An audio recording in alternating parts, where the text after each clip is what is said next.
गुरुदेव और माँ गायत्री के चरणों में कोटि कोटि नमन। आप सभी को प्रणाम। ब्रह्म वर्चस्व कैसे जगाती हैं गायत्री माता। इसके पिछले वीडियो में हमने जाना था कि हमको पूजा उपासना से भगवान नहीं मिलते, बल्कि पूजा उपासना तो माध्यम है भगवान को पाने का। भगवान को पाने के लिए हमको अपना ब्रह्म वर्चस्व जगाना पड़ता है। तो आइए जानते हैं इस वीडियो में कि ब्रह्म तेज की शक्ति को जगाने के लिए क्या करना चाहिए। मित्रों, ब्रह्म वर्चस्व प्राप्त करने के लिए हमको वो साहसिकता जगानी पड़ेगी जो कि अध्यात्म का मूल उद्देश्य है। उसी के लिए सारे का सारा क्रिया कलेवर खड़ा किया गया है, जिसमें सत्संग भी आता है, रामायण पाठ, गीता पाठ, गायत्री जप, देव दर्शन, तीर्थ यात्रा आती है। ये सब के सब साधन हैं और साध्य है अपनी अंतरात्मा का परिष्कार। अंतरात्मा का परिष्कार जिस हिसाब से, जिस अनुपात से होता हुआ चला जाता है, उसी हिसाब से भगवान और उनकी शक्तियाँ मनुष्य के नज़दीक आती हुई चली जाती हैं। अध्यात्म इसी के लिए बनाया गया है। उसका मूल उद्देश्य आदमी को श्रेष्ठ मनुष्य बनाना है। क्रमशः जीवात्मा से महात्मा, महात्मा से देवात्मा और देवात्मा से परमात्मा बनाना है। इन 3 सीढ़ियों को पार करते हुए चलना है। इसी मूल उद्देश्य को पूरा करने के लिए सारे के सारे धर्मशास्त्र बनाए गए हैं, योग अभ्यास बनाए गए हैं, तपश्चर्या बनाई गई हैं, साधन विज्ञान बनाए गए हैं और सारे का सारा अध्यात्म का इतना बड़ा कलेवर बनाया गया है। आपको इसके उद्देश्य को, पूजा उपासना के उद्देश्य को समझना चाहिए।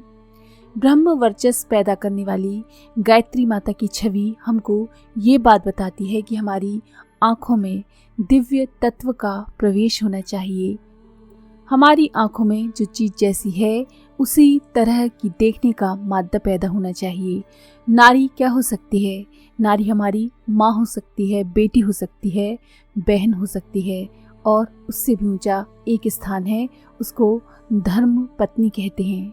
पत्नी नहीं, धर्म पत्नी, जो हमारी सह अंगनी, सह धर्मिणी और समाज को श्रेष्ठ नागरिक देने के उद्देश्य से है।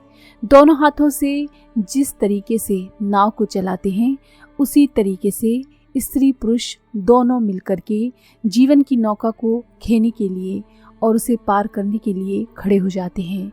स्त्री हमारी सहधर्मिणी है, इसलिए वो देवी है और पूजा करने योग्य है। अगर ये व्रति अपने भीतर बसाई और बनाई जा सके तो हमारे मस्तिष्क की दिव्य सत्ता का 80% विखराव में जो नष्ट होता हुआ चला जाता है, उसे बचाया, रोका जा सकता है और अपनी आँखों में वो तेजस पैदा किया जा सकता है, जिसके आधार पर हम भगवान को भी मजबूर कर सकते हैं और भौतिक लोगों को भी प्रभावित कर सकते हैं।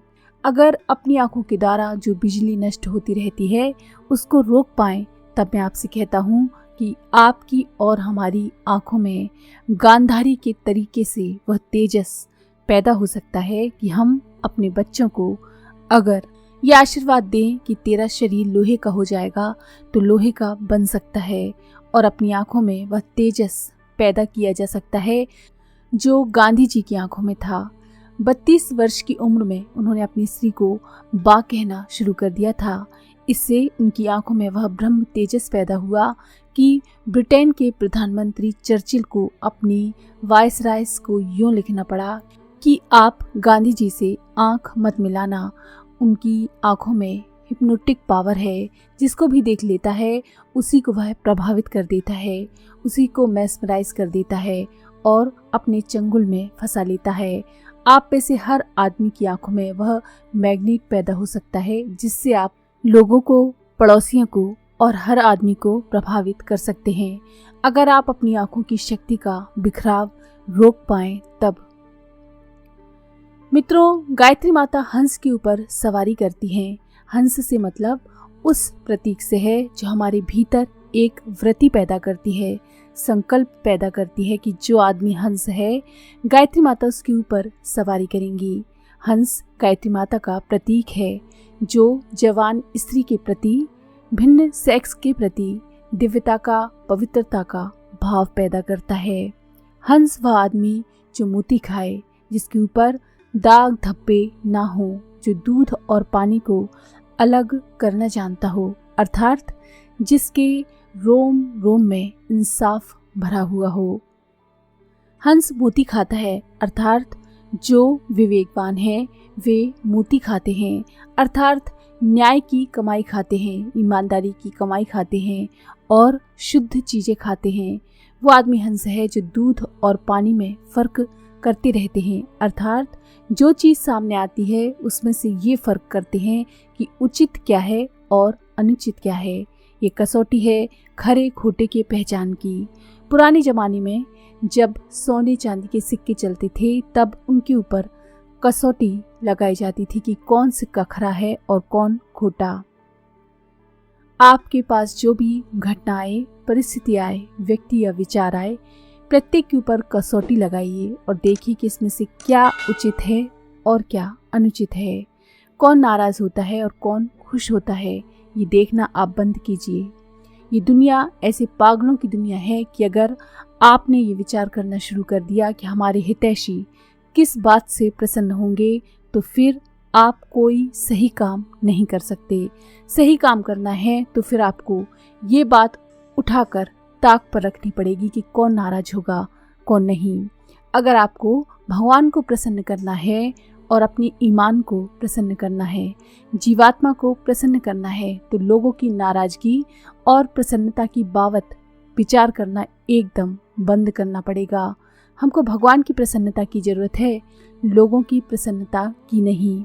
आपको सर्टिफिकेट लेना है तो अपनी जीवात्मा का लीजिए और किसी का मत लीजिए।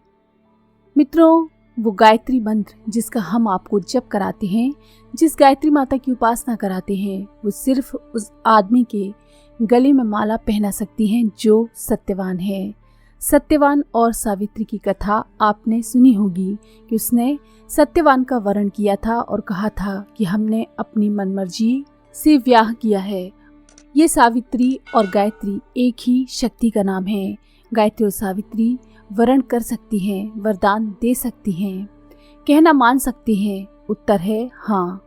नंदा नाई के बदले में पैर दबाने भगवान गए थे और गायत्री माता भी आपको दूध पिलाने के लिए और आपके पैर दबाने के लिए आ सकती हैं, आपका वरण कर सकती हैं, पर शर्त एक ही है कि आपको सत्यवान होना चाहिए।